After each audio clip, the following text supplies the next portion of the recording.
우리 좌우에 계신 청년들 함께 그 눈으로라도 인사 잠깐 하면 좋겠습니다. 하나님은 당신을 기뻐하십니다. 하나님은 당신을 기뻐하십니다. 네, 표정도 그런 표정이 되셔야 돼요. 그 웃으면서 다시 한번 하나님은 당신을 기뻐하십니다. 하나님은 당신을 기뻐하십니다. 네, 감사합니다. 이 말은 다시 얘기하면 하나님은 우리를 보고 기분이 좋아지십니다. 하나님은 우리를 기뻐하세요. 여러분은 지금 옆에 있는 분들 보면 기분이 좋아지시나요? 내 옆에 앉아져서 너무나 기쁜가요? 우리는 하나님께서 우리를 좋아하신다, 사랑하신다. 이 얘기는 뭐냐면 우리 보면은 그냥 하나님의 모든 마음이 무장해제가 되는, 사실은 하나님 앞에서 우리의 어떠한 행동 하나하나가 하나님 그분의 사랑을 감히 건들 수 없는, 내가 오늘 이 죄를 지었다 해서 오늘 여러분이 예배에 나오실 때 분명히 동일한 건 뭐냐면 저나 여러분이나 일주일 동안 죄를 안 짓고 산 분은 아마 아무도 없을 겁니다. 이 죄의 기준은 분명히 하나님의 기준이에요.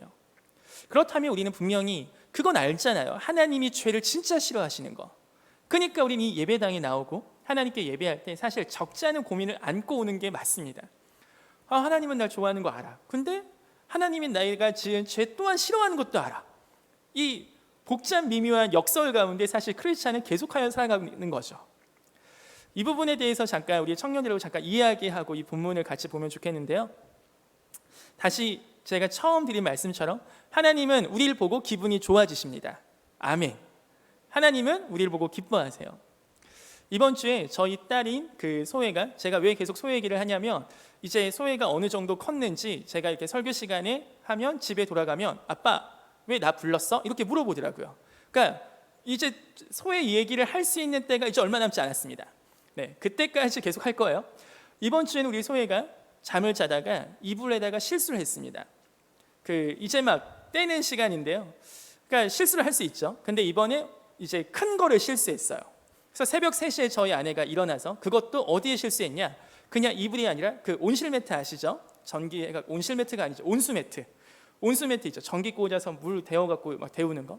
그러니까 저희 아내가 거기서 늘 자고 저희 딸도 이제 거기서 자는데 이러니까 뭔가 느낌이 이상해서 보니까 손에 뭔가 만져지는 거죠. 그래서 됐습니다. 근데 사실 저희 아내는 그런 거 되게 싫어하거든요. 그런데 저희 아내의 말로는 제가 분명히 자는 척을 했다 하지만 전 분명히 잤습니다. 기억이 안 나요. 아침에 일어나고 나서 알았습니다. 그 모든 상황을. 근데 저희 아내는 분명히 저한테 분명히 자는 척 했다고, 눈이 마주쳤다고. 분명히 전 몰라요. 자, 그런데 저희 아내가 그 얘기를 해주더라고요. 분명히 화가 나고 짜증이 나는 상황이었다. 그런 거 싫어하니까. 뭐 이렇게 더러운 거 만지는 거 싫어하고. 그런데 그 순간 물컹물컹한 게 만져지고 그것을 자기가 좋아하는 그 온수매트를 닦아야 되고 하는 그 순간순간이 이런 표현을 하더라고요. 혹시나 처음에는 당황했지만 앞에서 소혜가 이것을 엄마가 화를 내거나 짜증을 내면 이 아이가 혹시나 이게 당황하고 얘도 뭐 계속 매일 그렇게 실수하는 게 아니거든요. 그러니까 어쩌다가 했는데 혹시나 당황하고 이것이 소혜한테 마음 가운데 감정이 힘드는 시간이 될까 봐 일부러 웃으면서, 그리고 그 상황들을 잘 기쁘게 하려고 찬양을 부르면서 그걸 하나하나 정리하고 닦았다고 해요. 그 얘기를 들으면서 우리 아내가 이럴 여자가 아닌데? 라는 생각이 다시 한번 들었지만 정말 이런 게 사랑이구나. 그리고 사실 일주일 동안 저와 여러분이 이러한 상황이 하나님의 그 나라에, 하나님의 어떠한 좋아하시는 그 부분에 사실 우리가 계속 그러한 실수를 하지 않았겠습니까? 흔히 얘기하는 주님의 이름에 먹칠을 하고 다니는, 이 세상의 빛과 소금으로 살아가는 거 알지만 사실 내가 예수 믿는다고 내가 직장에서, 학교에서, 내 주변 사람들한테 얘기했을 때 살짝 부끄러울 수 있는 그러한 나의 감정을 마음껏 표현했고, 사실은 내가 그렇게 뭔가 떳떳하게 이야기하기 부담스러운 게 우리의 삶이겠죠. 몇 명이나 이 중에 나는 당당하게 난 크리스찬이야 라고 일주일 동안 당당하게 살아왔겠습니까? 하지만 하나님께서 우리 가운데 다시 얘기하시는 그 장면이, 사실은 우리가 그런 실수를 하고 우리가 그러한 뭔가 불편하게 하는 상황에 있었을지라도 하나님의 우리를 향한 사랑과 하나님의 우리를 향한 기쁨은 그 어떤 것도 단 1% 아니 0.001%도 줄지 않으시는 줄 믿습니다. 우리의 실수가 하나님의 사랑을 감히 왔다 갔다 좌지우지할 수 없습니다. 하나님의 결정, 하나님의 선택, 하나님의 부르심, 여러분 한 분 한 분 청년분들을 이곳 가운데 예배하게 하시고 이 코로나 시국에서도 정말 주님 앞에 찬양하며 나오는 여러분들 한 분 한 분을 분명히 주님은 기뻐하는 마음으로 바라보시는 줄 믿습니다. 그것을 공동체적으로 하나님이 얘들아 내가 니네 진짜 좋아한다 라고 얘기한 사건, 내가 너희를 선택했단다, 내가 너희를 불렀단다, 이게 한 명 한 명이 아니라 아예 공동체적인 차원에서 하나님의 사랑이 정말로 팍 터져버린 시간이 이 출애굽기입니다. 이 출애굽기 우리 1장부터 오늘 8절부터 좀 봤는데요, 그 7절까지는 아마 제가 지난 시간에 설교하면서 출애굽기에 관련된 여러 가지 상황들을 설명을 드렸고, 오늘은 약간 1장 그 본문 안에서 좀 볼게요. 8절 가보세요. 요셉을 알지 못하는 새 왕이 등장합니다. 지난 시간 말씀드린 것처럼 이 창세기의 끝은 요셉의 이야기로 끝나죠. 그래서 입애굽 그리고 한 400년의 공백이 있습니다. 그러니까 요셉은 이제 역사 속의 인물이에요. 역사 속의 인물. 이제 400년이 흐르고 나서 요셉을 알지 못하는 새 왕이라고 합니다. 그런데 여기서 사실 진짜 여기서 몰랐다는 건 요셉을 진짜 역사적으로 몰랐다는 얘기가 아니에요. 이 얘기는 이 요셉이 역사적으로 보면 애굽 그 이집트에는 여러 왕조가 교체되는 시기가 있었거든요. 근데 그때 계속하여 애굽 본토 왕조가 계속 그 애굽을 통치했는데 한번 셈족 계열, 그러니까 나일강 이렇게 있으면 홍해가 있으면 오른쪽에, 그러니까 지금으로 치면 뭐 사우디아라비아, 이라크 이런 중동 지역, 아프리카가 아닌 이 아시아 쪽에 있는 셈족 계열이 한번 애굽 시대를 통치했던 적이 있다고 합니다. 그걸 힉소스 왕조라고 하는데요, 그 왕조가 우리가 잘 알고 있는 요셉 시대의 왕조였다고 해요. 그러니까 요셉은 같은 셈족 계열이었기 때문에 사실 요셉이 그렇게 총리로 인정받고 그 바로의 어떠한 우산 안에서 자신의 영향력을 발휘하는, 그러니까 요셉도 분명히 실력이 있었고 우리는 하나님의 섭리와 하나님의 계획인 걸 인정하지만 그 안에서도 역사적인 부분 또한 하나님께서 그 모든 것을 사용하시고 계획하신 줄 믿습니다. 어찌 되었든 왕조가 변했어요. 이때 왕, 이 출애굽기를 여는 바로는 다시 애굽 본토 왕조였습니다. 자, 그럼 여러분이 이 왕이라 생각해 보세요. 셈족 계열을 계속해서 좋아할까요? 아니면 무시할까요? 지금까지 계속 흘러왔던 셈족에 대한 우호 정책을 변화를 줄 때가 됐겠죠. 본격적으로 이때부터 이 애굽에 있었던 요셉 가족, 즉 히브리인들을 굉장히 핍박합니다. 이게 그런 역사적인 배경 속에서 시작되는 이야기입니다. 요셉을 알지 못하는 새 왕이라고 등장하는 부분이, 왕조가 바뀌었고 그리고 리더십이 바뀌었고 이제는 하나님께서 은혜와 하나님께서 그 애굽의 정치적인 것까지 이용하셔서 그 이스라엘 공동체가 번성할 수 있게 해주셨는데 이제는 그게 하나 빠졌어요. 이제는 그 왕조가 빠진 겁니다. 우리가 흔히 한국 교회가 이렇게 성장하고 부흥하게 되었을 때 그런 이야기 가끔 해요. 70년대 80년대 군부 정권 때 그때 사실 뭔가 집회를 한다거나 뭔가 모여서 모임을 하는 걸 굉장히 정부에서 별로 안 좋아했겠죠. 그때는 굉장히 그걸 많이 막을 때였습니다. 그런데 사실 그걸 굉장히 허용해주고 수만 명의, 아니 많을 때는 약 300만 명 이상까지 모였던 게 바로 기독교 집회예요. 이 정도 인원이 모이려면 정부에서 허락해주는 부분이 분명히 필요합니다. 흔히 얘기할 때 우리 한국 기독교는 그 전까지 사실 정부나 국가 차원에서 광복 이후에는 많은 도움을 받았고 우호적인 관계가 있었어요. 이 정부가 정권이 교체될 때마다 정권이 교체되면 기독교가 위기인 거 아니야? 물론 그럴 수 있습니다. 뭔가 어려움이 있을 수 있어요. 하지만 우리가 성경을 통해 보는 거는 그건 역시 하나님의 섭리라고 우리는 믿는 겁니다. 아멘. 그리고 그 과정 속에서도 하나님께서는 번성하게 하셨습니다. 결론적으로 얘기하면, 다시 얘기하면 여러분의 삶 속에 분명히 여러분을 돕는 좋은 바로, 마치 요셉 시대의 바로와 같은 좋은 자들을, 좋은 세상의 좋은 멘토나 교수님이나 직장분들을 붙여주실 줄 믿어요. 그리고 그런 분들이 여러분의 삶에 그런 윤택해 하고 좋은 우산의 역할을 해주시기를 소망합니다. 저 역시 그런 시간이 있었고요. 비록 예수님 믿지 않으시고 교회 다니시지 않으시지만 정말 착하시고 정말 친절하신 분들께서 저의 삶에도 좋은 선생님이 되어주셨습니다. 그런데 그런 분들이 있어야지만 우리는 하나님의 축복의 길을 걷는 것은 아닌 줄 믿습니다. 그러면 출애굽기를 열 수가 없어요. 이거는 이 애굽의 바로가 어떻게 했는지는 우리가 이후에 보겠지만 굉장히 악랄하게 합니다. 굉장히 교묘하게 해요. 굉장히 지혜롭게 합니다. 이 내용을 볼게요. 무엇을 했는지를 보기 전에 이 바로가 왜 이렇게 했는지 한번 보겠습니다. 10절 가보세요. 자, 우리가 그들에게 대하여 지혜롭게 하자. 두렵건대 라고 시작합니다. 바로는 사실 이스라엘 백성을 무서워했습니다. 바로가 어떠한 행동을 행하기 전에 무엇을 먼저 했냐면 바로가 두려워했어요. 누구를? 이스라엘 백성을. 왜? 9절에 나와요. 그가 그 백성에게 이르되 이 백성 이스라엘 자손이 우리보다 많고 강하도다. 당시 우리가 이후에 족보를 보면 한 200만 명 정도의 그룹이 되지 않았을까? 그럼 지금도 어떤 한 나라 안에 어느 한 민족 공동체가 200만 명이면 결코 작은 숫자가 아니잖아요. 당시 고대 사회에서 애굽이란 나라에서 200만 명, 그리고 고센 지역에 그렇게 뭉쳐있던 집단은 사실 바로에게는 굉장히 정치적인 위협적 존재였을 거예요. 거기다가 이 애굽은 한번 셈족 계열 왕조가 와서 통치했던 경험이 있습니다. 그렇다면 다음번에 혹시 또 셈족 왕조 정치 집단이 등장했으면 이 고센에 살고 있던 이들은 뭉쳐있는 데다 민족 의식까지 강해. 그럼 같은 셈족끼리 편을 먹고 자기를 공격하면 굉장히 두렵게 될 것 같잖아요. 그러한 두려움이 바로 왕 안에 사실 있었어요. 즉 두려움의 시작은 이스라엘 공동체 안에 시작한 게 아니라 사실은 바로 안에서 시작한 겁니다. 우리가 세상을 두려워하고 세상의 여러 가지들이 사실 우리 가운데 걱정의 요소가 될 때가 많을 겁니다. 하지만 우리가 다시 생각해 보면 우리가 두려워하기 전에 사실은 세상이 우리를 두려워하는 겁니다. 이 부분은 우리 이후에 다시 보겠습니다. 어찌되었든 이 바로는 두려움으로 어떠한 악랄한 정책을 시작하는데 여기 또 두렵다는 단어가 또 등장하거든요. 이것도 잠깐 보겠습니다. 자, 15절 가보세요. 애굽 왕이 히브리 산파 시브라라 하는 사람과 부하라 하는 사람에게 말하여 이르되 너희는 히브리 여인을 위하여 해산을 도울 때 그 자리를 살펴서 아들이거든 그를 죽이고 딸이거든 살려두라. 여기서 다 아시는 얘기지만 산파, 그 당시엔 산부인과가 없었으니까 이분들이 산부인과 의사 선생님들 같은 역할이죠. 그래서 이들을 불러다가 야, 아들 나면 죽여, 그리고 딸 나면 살려줘.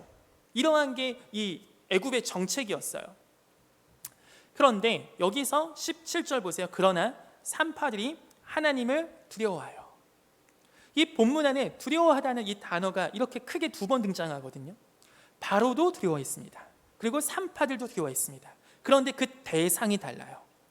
오늘 먼저 이 부분에 대해서 우리 청년들과 함께 이야기해 보고 싶습니다. 여러분, 사람은 사실 두려움이라는 그 감정은 보편적인 감정입니다. 저도 두려움이 있지만 여러분도 분명히 두려움이라는 그 감정이 있을 겁니다. 그게 무엇이 됐든. 그런데 이 두려움의 대상은 너무나 달라요. 두려워하는 마음은 보편적 감정이고 우리가 살면서 누구나 느끼는 마음인데, 그런데 이 두려움의 대상은 사람마다 다 다릅니다. 오늘 바로는 이스라엘 백성이 커져서 자신의 자리가 빼앗기는 것을 두려워했어요. 그런데 오늘 산파들은 똑같이 두려움이라는 단어를 느꼈는데 이들은 무엇을 두려워했냐면 사실 하나님을 두려워했습니다. 우리의 오늘 두려움의 대상은 누구입니까? 우리는 오늘 누가 두렵습니까? 산파들이 바로가 안 무서웠을까요?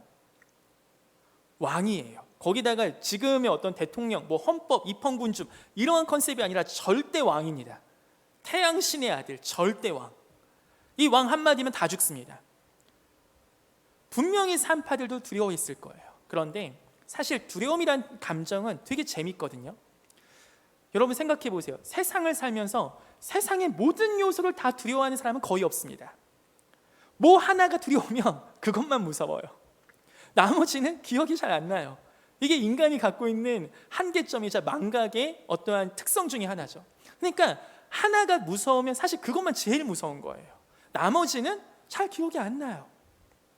여기서 분명히 산파들은 바로가 두려웠을 거예요. 하지만 하나님이 진짜 두렵다 보니까, 하나님이 진짜 무섭다 보니까 바로가 두려운 것조차 잊어지는, 오늘 우리 예배드리는 모든 한가람 청년들 가운데, 그리고 함께 영상으로 예배하는 모든 우리 한가람 가족들 가운데 정말 이 하나님을 두려워하는 마음이 회복되기를 기도합니다.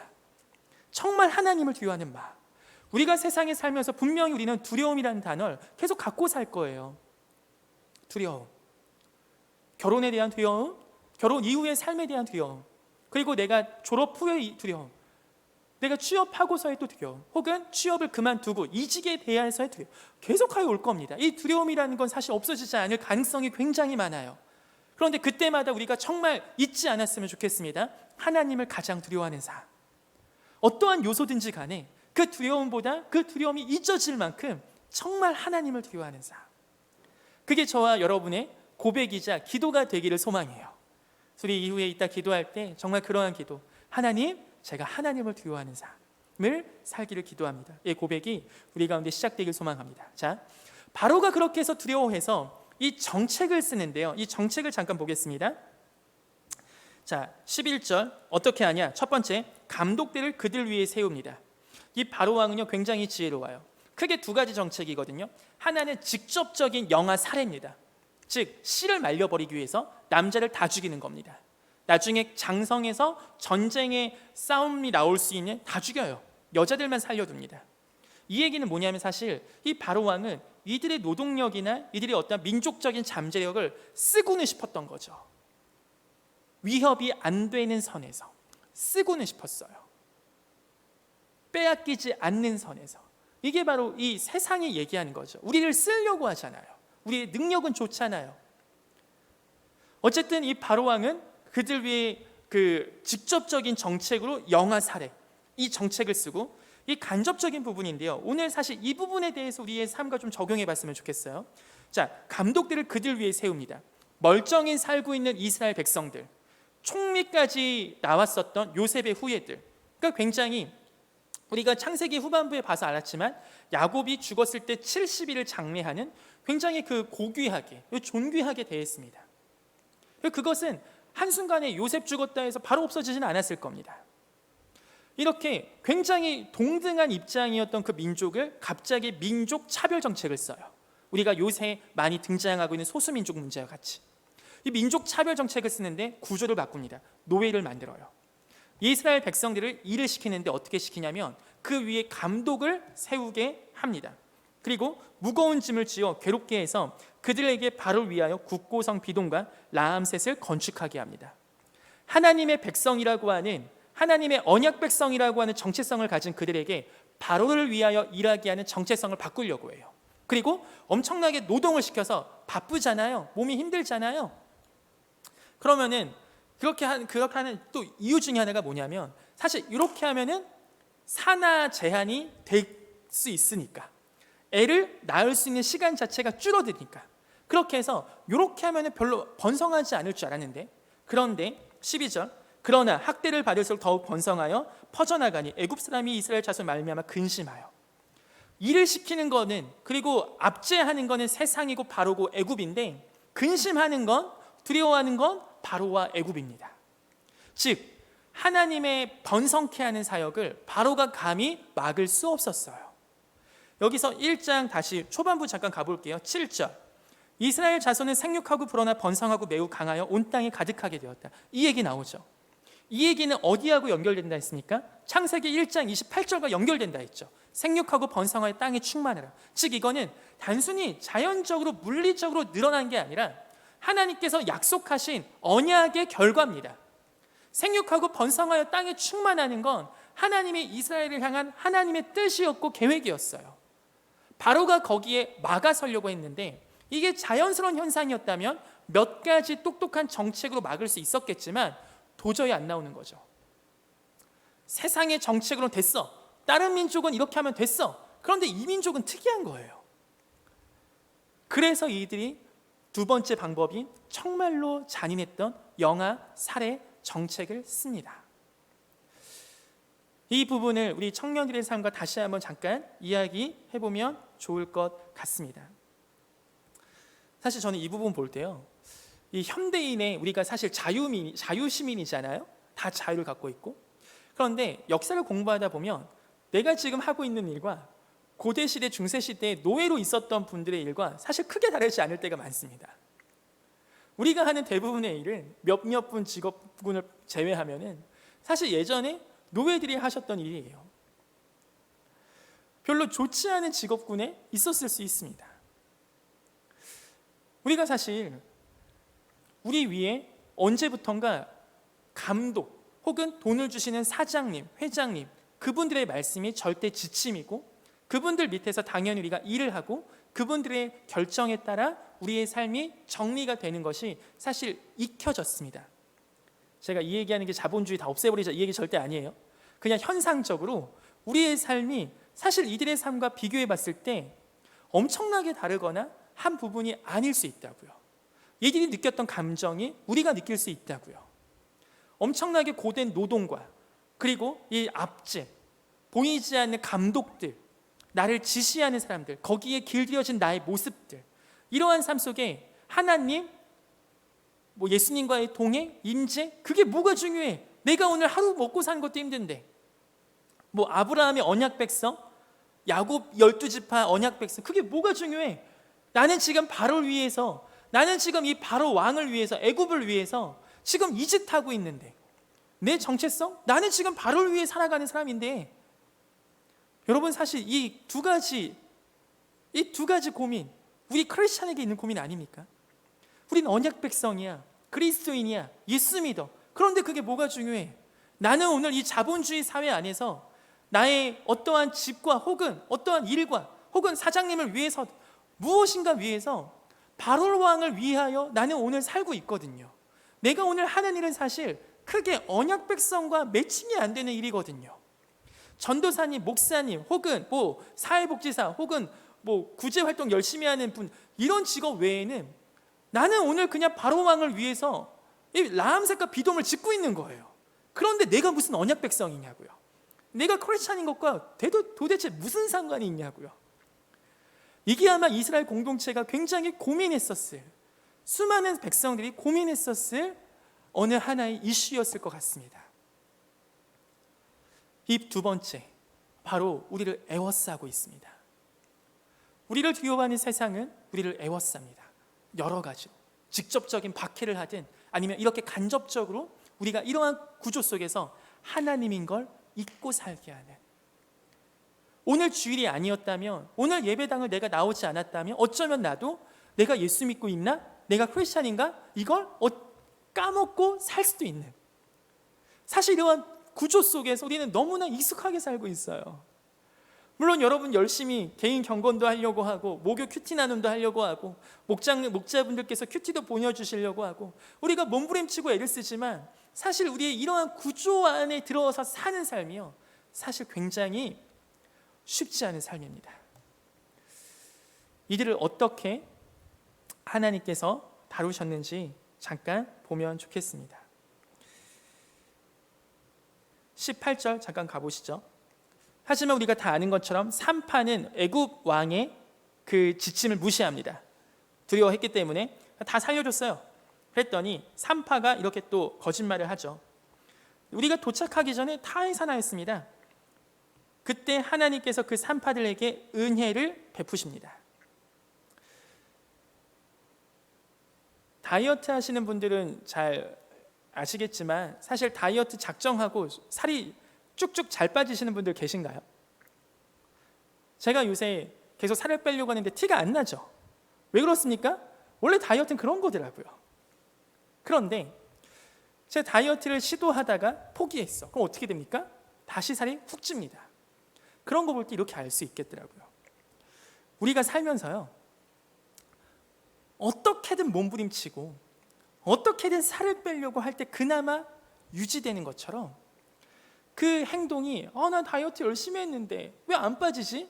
나 아무 의미 없는 행동 아닌가가 아니더라고요. 신앙도 마찬가지예요. 여러분 사실 이렇게 열심히 예배 나오시고 열심히 목장 모임 참여하시고 열심히는 아니어도 시간 될 때, 기회 될 때 나오시는 모습, 여러분의 삶에서, 우리의 삶에서 지금 몸부림치고 있잖아요. 근데 지금 이 몸부림이 마치 내가 지금까지 쭉 봤을 때 나는 신앙이 크게 자란 것 같지 않은데요 라는 생각이 들 수도 있습니다. 그리고 그게 사실의 가능성도 많아요.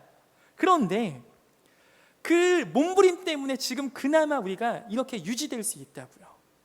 코로나 시대 거의 2년 가까이 지금 되어가려고 하는 1년을 훌쩍 넘어버린 이 시대 때도 우리가 지금 예수님을 떠나지 않고 어쩌면 예수님이 조금 더 선명하게 다가오는 것 같은 그러한 상황은 하나님의 인도하심도 있지만 사실 여러분의 몸부림 또한 하나님께서 사용하신 줄 믿습니다.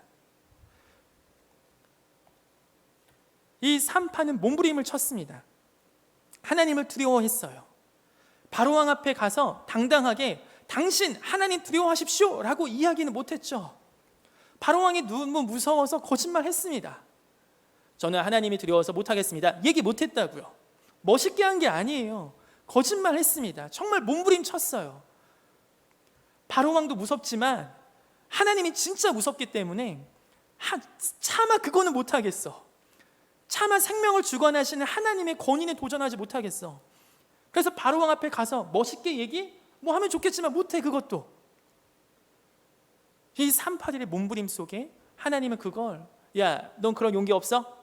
내가 지켜준다니까 바로왕 앞에 가서 얘기하라고 라고 안 하세요. 20절 가보세요. 하나님이 그 산파들에게 은혜를 베푸시니 그 백성은 번성하고 매우 강해지니라. 아멘. 여러분, 우리 가운데 하나님의 은혜가 있습니다. 하나님의 은혜가 우리의 삶 가운데 있습니다. 하나님을 경외하는 자들, 하나님을 두려워하는 자들, 그 몸부림을 하나님은 기억하십니다.